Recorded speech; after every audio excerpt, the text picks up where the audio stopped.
wanna be on top. Hi everyone, it's Becca. And Nick. And Nick today is totally rocking something. My version of the Allison hat. Oh, and it has Mario on it. It has Mario. Isn't that cute? Okay. Yeah. So this week they were working the 2 P's of modeling, personality, and posing with some of our favorites actually, Takara, who we totally love, and Benny Ninja. I love Benny. The thing about Benny Ninja is he's my second favorite guy who's on Top Model. My favorite being James St. James. Rent, Party Monster, best movie you'll ever see in your life. And can I just say that about 2 months ago we had a debate on whether James St. James was a judge. We're cutting this out. She said that we're cutting this out. he wasn't, and I said he was. Cutting it out. And I won. Are we done? Okay. So Takara came in first, and we love her so much. It was interesting though that Takara was talking about personality when she herself got kicked out for losing her personality. What do you say about that? Okay. Cycle 3 is probably my favorite cycle, and basically that episode came down to Takara was just getting kind of drained, and she just, I don't know if she got the edit or whatever, but she just wasn't as loud as, she normally was, and,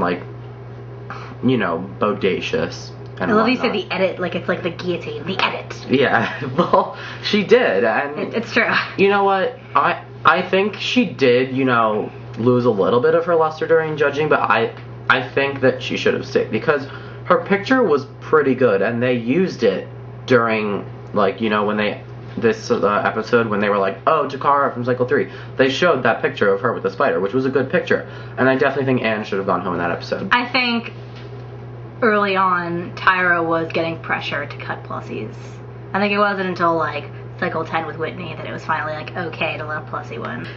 So, we totally love Benny Ninja, and he was doing a posing teach, as he always does, because he's a fierce poser. Work. It's a voguer. Voguer, I love it. So, I think, the posing teach was a little weird with, the music, and the girls weren't able to distinguish between, dancing and posing at the same time. It's okay. But Amino Acid totally rocked the jazzy posing. Oh my god. And her outfit totally worked with it too. Did you notice how her outfit was so worth it? She needed a beret. Somebody superimposed an image of a beret on her during that. So cute.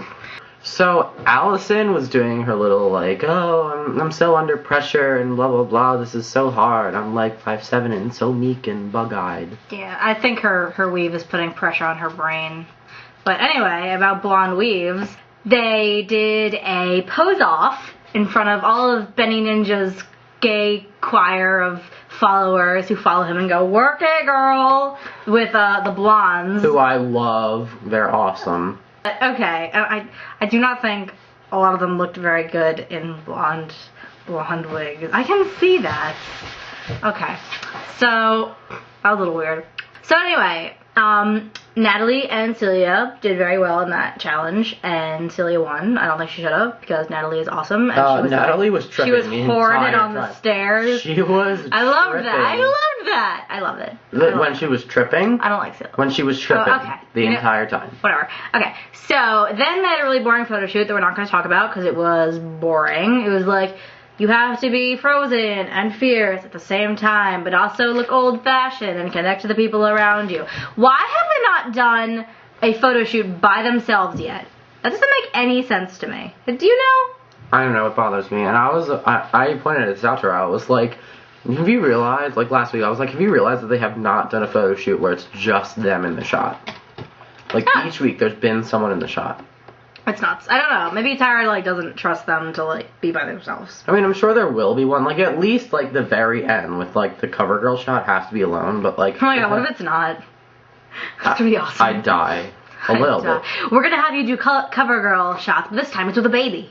Alright. They did that. They did do that. They did a Got Milk thing. That was cool, though. I liked that. Yeah, okay. So, Talia was a complete annoying bitch this episode. Although her picture was amazing, I have to say. Okay. As much as I hate her, her picture was amazing. Her picture was amazing. But other than that, she does not deserve to be here with her stupid, I totally agree that when she's doing well, she's like, oh my god, I love it so much. But when she's not, she's like, I want to go home. It's true. She's one of those. That's not cool. Keep it cute or put it on mute. What do you call it? Copyright Chris Crocker. See there? Okay.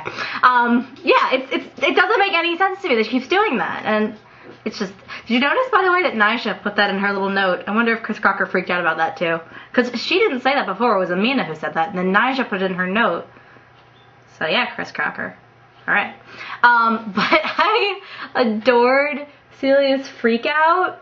It wasn't a freak out. Okay, it wasn't a freak out. It was just like Tyra. It was very personal, though. It was very, like, respectful. But Tyra was like, girl, you best not be stepping to me. What do you think? Take your place, Take bitch. your place, bitch. She should have said That's that. basically what the message was. Alright, so Courtney, we love her so much. I really thought she was going to be one of the plussies that went far. I mean, her walk wasn't that great, but she always brought it in photo shoots. She had a really great personality. Yeah. This is another one I'm really sad about, and I really wish Sandra would have gone home. Code Red has left the building. Death of a plussie. Why are we ripping it like this? Because it actually rips it. See, now she's in half. Aw. Oh. Okay. Bye, Right. Courtney. Bye.